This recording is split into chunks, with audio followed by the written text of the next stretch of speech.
ओम शांति। 3/11/24 के अव्यक्त महावाक्य बाप दादा की रिवाइज है 25/10/2002 की। ब्राह्मण जीवन का आधार प्योरिटी की रॉयल्टी। बाबा ने कहा, आज स्नेह का सागर अपने स्नेही बच्चों को देख रहे हैं। चारों ओर के स्नेही बच्चे रूहानी सूक्ष्म डोरी में बंधे हुए अपने स्वीट होम में पहुंच गए हैं। जैसे बच्चे स्नेह से खींचकर पहुंच गए हैं, वैसे बाप भी बच्चों के स्नेह की डोर में बंधा हुआ बच्चों के सन्मुख पहुंच गए हैं। बाप दादा देख रहे हैं कि चारों ओर के बच्चे भी दूर बैठे भी स्नेह में समाये हुए हैं। सन्मुख के बच्चों को भी देख रहे हैं और दूर बैठे हुए बच्चों को भी देख देख हर्षित हो रहे हैं। ये रूहानी अविनाशी स्नेह, परमात्म स्नेह, आत्मिक स्नेह सारे कल्प में अभी अनुभव कर रहे हो। बाप दादा हर एक बच्चे की पवित्रता की रॉयल्टी देख रहे हैं। ब्राह्मण जीवन की रॉयल्टी है ही प्योरिटी, तो हर एक बच्चे के सिर पर रूहानी रॉयल्टी की निशानी, प्योरिटी की लाइट का ताज देख रहे हैं। आप सभी भी अपने प्योरिटी का ताज, रूहानी रॉयल्टी का ताज देख रहे हो। पीछे वाले भी देख रहे हो। कितनी शोभनीय ताजधारी सभा है ना पांडव? ताज चमक रहा है ना? ऐसी सभा देख रहे हो ना? कुमारियां, ताजधारी कुमारियां हो ना? बाप दादा देख रहे हैं कि बच्चों की रॉयल फैमिली कितनी श्रेष्ठ है। अपने अनादि रॉयल्टी को याद करो। जब आप आत्माएं परम धाम में रहती हो तो आत्मा रूप में भी आपकी रूहानी रॉयल्टी विशेष है। सर्व आत्माएं भी लाइट रूप में है, लेकिन आपकी चमक सर्व आत्माओं में श्रेष्ठ है। याद आ रहा है परम धाम? अनादि काल से आपकी झलक फलक न्यारी है। जैसे आकाश में देखा होगा, सितारे सभी चमकते हैं, सब लाइट ही है, लेकिन सर्व सितारों में कोई विशेष सितारों की चमक न्यारी और प्यारी होती है। ऐसे ही सर्व आत्माओं के बीच आप आत्माओं की चमक रूहानी रॉयल्टी प्योरिटी की चमक न्यारी है। याद आ रहा है ना? फिर आदि काल में आओ। आदि काल को याद करो तो आदि काल में भी देवता स्वरूप में रूहानी रॉयल्टी की पर्सनैलिटी कितनी विशेष रही। सारे कल्प में देवताई स्वरूप की रॉयल्टी और किसी की रही है? रूहानी रॉयल्टी प्योरिटी की पर्सनैलिटी याद है ना? पांडवों को भी याद है। याद आ गया? फिर मध्य काल में आओ तो मध्य काल द्वापर से लेकर आपके जो पूज्य चित्र बनाते हैं, उन चित्रों की रॉयल्टी और पूजा की रॉयल्टी द्वापर से अभी तक किसी चित्र की है? चित्र तो बहुतों के हैं, लेकिन ऐसे विधि पूर्वक पूजा और किसी आत्माओं की है? चाहे धर्म पिताएं हैं, चाहे नेताएं हैं, चाहे अभिनेताएं हैं, चित्र तो सबके बनते, लेकिन चित्रों की रॉयल्टी और पूजा की रॉयल्टी किसी की देखी है? डबल फॉरनर्स ने अपनी पूजा देखी है क्या? आप लोगों ने देखी है या सिर्फ सुना है? ऐसे विधि पूर्वक पूजा और चित्रों की चमक रूहानियत और किसी की भी नहीं हुई है, ना होगी। क्यों? प्योरिटी की रॉयल्टी है, प्योरिटी की पर्सनैलिटी है। अच्छा, देख लिया अपनी पूजा? नहीं देखी हो तो देख लेना। अभी लास्ट में संगम युग पर आओ तो संगम पर भी सारे विश्व के अंदर प्योरिटी की रॉयल्टी ब्राह्मण जीवन का आधार है। प्योरिटी नहीं तो प्रभु प्यार का अनुभव भी नहीं, सर्व परमात्म प्राप्तियों का अनुभव नहीं। ब्राह्मण जीवन की पर्सनैलिटी प्योरिटी है और प्योरिटी ही रूहानी रॉयल्टी है। तो आदि अनादि आदि मध्य और अंत सारे कल्प में यह रूहानी रॉयल्टी चलती रही है। तो अपने आप को देखो। दर्पण तो आप सबके पास है ना? दर्पण है, देख सकते हो तो देखो हमारे अंदर प्योरिटी की रॉयल्टी कितने % में है। हमारे चेहरे में प्योरिटी की झलक दिखाई देती है। चलन में प्योरिटी की फलक दिखाई देती है। फलक अर्थात नशा। चलन में वह फलक अर्थात रूहानी नशा दिखाई देता है। देख लिया अपने को, देखने में कितना समय लगता है, सेकंड नाना। तो सभी ने देखा अपने को, कुमारियों से बाबा मिल रहे हैं, झलक फलक है क्या? अच्छा है, सभी उठो, खड़े हो जाओ। कुमारियां लाल पट्टा लगाकर बैठी हैं जिस पर लिखा है एक व्रता। सुंदर लगता है ना? एक व्रता का अर्थ ही है प्योरिटी की रॉयल्टी। तो एक व्रता का पाठ पक्का कर लिया है, वहां जाकर कच्चा नहीं कर लेना। और कुमार ग्रुप उठो, कुमारों का ग्रुप भी अच्छा है। कुमारों ने दिल में प्रतिज्ञा का पट्टा बांध लिया है। इन्होंने कुमारियों ने तो बाहर से भी बांध लिया है। प्रतिज्ञा का पट्टा बांधा है कि सदा अर्थात निरंतर प्योरिटी की पर्सनैलिटी में रहने वाले कुमार हैं। ऐसे हैं? बोलो जी हाँ, ना जी या हाँ जी ना। हाँ या वहां जाकर पत्र लिखेंगे। थोड़ा थोड़ा ढीला हो गया, ऐसे नहीं करना। जब तक ब्राह्मण जीवन में जीना है तब तक संपूर्ण पवित्र रहना ही है। ऐसा वायदा है ना? पक्का वायदा है तो हाथ हिलाओ। टीवी में आपके फोटो निकल रहे हैं। जो ढीला होगा उसको यह चित्र भेजेंगे, इसलिए ढीला नहीं होना, पक्का रहना। हाँ पक्के हैं, पांडव तो पक्के होते हैं। पक्के पांडव, बहुत अच्छा। प्योरिटी की वृत्ति है शुभ भावना, शुभ कामना। कोई कैसा भी हो लेकिन पवित्र वृत्ति अर्थात शुभ भावना, शुभ कामना और पवित्र दृष्टि अर्थात सदा हर एक को आत्मिक रूप में देखना व फरिश्ता रूप में देखना। तो वृत्ति, दृष्टि और तीसरा है कृति अर्थात कर्म में। तो कर्म में भी सदा हर आत्मा को सुख देना और सुख लेना, यह है प्योरिटी की निशानी। वृत्ति, दृष्टि और कृति तीनों में यह धारणा हो, कोई क्या भी करता है, दुख भी देता है, इंसल्ट भी करता है, लेकिन हमारा कर्तव्य क्या है? क्या दुख देने वाले को फॉलो करना है या बाप दादा को फॉलो करना है? फॉलो फादर है ना। तो ब्रह्मा बाप ने दुख दिया व सुख दिया। सुख दिया ना, तो आप मास्टर ब्रह्मा अर्थात ब्राह्मण आत्माओं को क्या करना है? कोई दुख देवे तो आप क्या करेंगे? दुख देंगे? नहीं देंगे ना। बहुत दुख देवें तो, बहुत गाली देवें, बहुत इंसल्ट करें तो थोड़ा सा फील करेंगे या नहीं? कुमारियां फील करेंगी थोड़ा। तो फॉलो फादर, यह सोचो मेरा कर्तव्य क्या है, उसका कर्तव्य देख अपना कर्तव्य नहीं भूलो। वह गाली दे रहा है, आप सहनशील देवी, सहनशील देव बन जाओ। आपकी सहनशीलता से गाली देने वाले भी आपको गले लगाएंगे। सहनशीलता में इतनी शक्ति है, लेकिन थोड़ा समय सहन करना पड़ता है।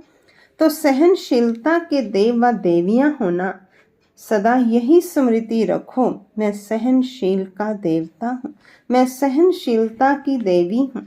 तो देवता अर्थात देने वाला दाता। कोई गाली देता है, रिस्पेक्ट नहीं करता है तो किचड़ा है ना कि अच्छी चीज है, तो आप लेते क्यों हो? किचड़ा लिया जाता है क्या? कोई आपको किचड़ा देवे तो आप लेंगे क्या? नहीं लेंगे ना। तो रिस्पेक्ट नहीं करता, इंसल्ट करता, गाली देता, आपको डिस्टर्ब करता, तो यह क्या है? अच्छी चीजें हैं क्या? फिर आप लेते क्यों हो? थोड़ा थोड़ा तो ले लेते हो, पीछे सोचते हो नहीं लेना था, तो अभी लेना नहीं। लेना अर्थात मन में धारण करना, फील करना। तो अपने अनादि काल, आदि काल, मध्य काल, संगम काल, सारे कल्प के प्योरिटी की रॉयल्टी, पर्सनैलिटी याद करो। कोई क्या भी करे, आपकी पर्सनैलिटी को कोई छीन नहीं सकता। ये रूहानी नशा है ना। और डबल फॉरनर्स को तो डबल नशा है ना, डबल नशा है ना। सब बात का डबल नशा, प्योरिटी का भी डबल नशा, सहनशील देवी देवता बनने का भी डबल नशा है ना डबल। सिर्फ अमर रहना, अमर भव का वरदान कभी नहीं भूलना। अच्छा, जो प्रवृत्ति वाले हैं अर्थात युगल, वैसे सिंगल रहते हैं, कहने में युगल आता है, वह उठो, खड़े हो जाओ। युगल तो बहुत हैं, कुमार कुमारियां तो थोड़े हैं, कुमारों से तो युगल बहुत हैं। तो युगल मूर्त बाप दादा ने आप सबको प्रवृत्ति में रहने के लिए डायरेक्शन क्यों दिया है? आपको युगल रहने की छुट्टी क्यों दी है? प्रवृत्ति में रहने की छुट्टी क्यों दी है? जानते हो, क्योंकि युगल रूप में रहते इन महामंडलेश्वरों को पांव में झुकाना है इतनी हिम्मत? वह लोग कहते हैं कि साथ रहते पवित्र रहना मुश्किल है, और आप क्या कहते हो? मुश्किल है या सहज है? बहुत सहज है। पक्का है या कभी इजी कभी लेजी? इसलिए बाप दादा ने ड्रामानुसार आप सबको दुनिया के आगे, विश्व के आगे एग्जाम्पल बनाया है, चैलेंज करने के लिए। तो प्रवृत्ति में रहते भी निर्वृत्त, अपवित्रता से निर्वृत्त रह सकते हो क्या? तो चैलेंज करने वाले हो ना, सभी चैलेंज करने वाले हो, थोड़ा थोड़ा डरते तो नहीं हो? चैलेंज तो करें लेकिन पता नहीं क्या हो। तो चैलेंज करो विश्व को, क्योंकि नई बात यही है कि साथ रहते भी स्वप्न मात्र भी अपवित्रता का संकल्प नहीं आए। यही संगम युग के ब्राह्मण जीवन की विशेषता है। तो ऐसे विश्व के शोकेस में आप एग्जाम्पल हो, सैंपल कहो, एग्जाम्पल कहो। आपको देख करके सब में ताकत आएगी, हम भी बन सकते हैं। ठीक है ना? शक्तियाँ ठीक है, पक्के हो ना? कच्चे पक्के तो नहीं, पक्के। बाप दादा भी आपको देख करके खुश है। मुबारक को देखो कितने हैं, बहुत अच्छे। बाकी रही टीचर्स, टीचर्स के बिना तो गति नहीं। टीचर्स उठो, अच्छा पांडव भी अच्छे अच्छे हैं। वहाँ टीचर्स की विशेषता है कि हर टीचर के फीचर से फ्यूचर दिखाई दे, या हर एक टीचर के फीचर से फरिश्ता स्वरूप दिखाई दे। ऐसे टीचर्स होना, आप फरिश्तों को देखकर और भी फरिश्ते बन जाएं। देखो कितने टीचर्स हैं। फॉरेन ग्रुप में टीचर्स बहुत हैं, अभी तो थोड़े आए हैं। जो नहीं आए उनको भी चेहरे से उनको भी बाप दादा याद कर रहे हैं। अच्छा है, अभी टीचर्स मिल करके यह प्लान बनाओ कि अपने चलन और चेहरे से बाप को प्रत्यक्ष कैसे करें। दुनिया वाले कहते हैं परमात्मा सर्वव्यापी है, और आप कहते हो नहीं है, लेकिन बाप दादा कहते हैं कि अभी समय प्रमाण हर टीचर में बाप प्रत्यक्ष दिखाई दे, तो सर्वव्यापी दिखाई देगा ना। जिसको देखे उसमें बाप ही दिखाई दे। आत्मा परमात्मा के आगे छिप जाए और परमात्मा ही दिखाई दे, यह हो सकता है क्या? अच्छा, इसकी डेट क्या? डेट तो फिक्स होनी चाहिए ना। तो डेट कौन सी है इसकी? कितना समय चाहिए? अब से चालू करेंगे। अच्छी हिम्मत है। कितना समय चाहिए? 2002 तो चल रहा है, अभी 2000 कब तक? तो टीचर्स को यही अटेंशन रखना है। बस अभी बाप के अंदर मैं समाई हुई दिखाई दूं, मेरे द्वारा बाप दिखाई दे। प्लान बनाएंगे ना। डबल विदेशी मीटिंग करने में तो होशियार है। अभी ये मीटिंग करना, इस मीटिंग के बिना जाना नहीं कि कैसे हम एक एक से बाप दिखाई दे। अभी ब्रह्मा कुमारियाँ दिखाई देती हैं। ब्रह्मा कुमारियाँ बहुत अच्छी हैं, लेकिन इनका बाबा कितना अच्छा है वह देखें, तभी तो विश्व परिवर्तन होगा ना। तो डबल विदेशी इस प्लान को प्रैक्टिकल शुरू करेंगे ना? करेंगे पक्का? अच्छा, तो आपकी दादी है ना, उसकी आशा पूर्ण हो जाएगी। ठीक है ना? अच्छा, देखो डबल विदेशी कितने सेवाधारी हो। आपके कारण सबको याद प्यार मिल रहा है। बाप दादा को भी डबल विदेशियों से ज़्यादा तो नहीं कहेंगे, लेकिन स्पेशल प्यार है। क्यों प्यार है? क्योंकि डबल विदेशी आत्माएं जो सेवा के निमित्त बन गए हैं, वह विश्व के कोने कोने में बाप का संदेश पहुंचाने के निमित्त बने हुए हैं। नहीं तो विदेश की आत्माएं चारों ओर की प्यासी रह जाती। अभी बाप को उल्हना तो नहीं मिलेगा कि भारत में आए, विदेश में क्यों नहीं संदेश दिया। तो बाप का उलहना पूरा करने के निमित्त बने हो। और जनक को तो उमंग बहुत है, कोई देश रह नहीं चाहे। अच्छा है, बाप का उलहना तो पूरा करेंगे ना, लेकिन आप दादी जानकी साथियों को थकाती बहुत हो। थकाती है ना जनती, थकाती नहीं है क्या? लेकिन इस थकावट में भी मौज समाई हुई होती। पहले लगता है कि यह बार बार क्या है, लेकिन जब भाषण करके दुआएं ले आते हैं ना, तो चेहरा बदल जाता है। अच्छा है, दोनों दादियों में उमंग उत्साह बढ़ाने की विशेषता है। ये शांत करके बैठ नहीं सकते। सेवा अभी रही हुई तो है ना। अगर नक्शा लेके देखो, चाहे भारत में चाहे विदेश में, अगर नक्शे में एक एक स्थान पर राइट लगाते जाओ तो दिखाई देंगे कि अभी भी रहे हुए हैं। इसलिए बाप दादा खुश भी होते हैं और कहते भी हैं, ज़्यादा नहीं थकाओ, आप सब सेवा में खुश हो ना। अभी ये कुमारियाँ भी तो टीचर बनेंगी ना। जो टीचर है वह तो है ही, लेकिन जो टीचर नहीं है वह टीचर बन के कोई ना कोई सेंटर संभालेंगी ना, हैंड्स बनेंगी ना। डबल विदेशी बच्चों को दोनों काम करने का अभ्यास तो है ही। जो भी करते हैं सेंटर भी संभालते हैं, इसलिए बाप दादा डबल मुबारक भी देते हैं। अच्छा, चारों ओर के अति स्नेही, अति समीप, सदा आदि काल से अब तक रॉयल्टी के अधिकारी, सदा अपने चेहरे और चलन से प्योरिटी की झलक दिखाने वाले, सदा स्वयं को सेवा और याद में तीव्र पुरुषार्थ द्वारा नंबर 1 बनने वाले, सदा बाप के समान सर्वशक्ति सर्वगुण संपन्न स्वरूप में रहने वाले, ऐसे सर्व तरफ के हर एक बच्चे को बाप दादा का याद, प्यार और नमस्ते। रूहानी बच्चों की रूहानी बाप दादा को नमस्ते बाबा, नमस्ते।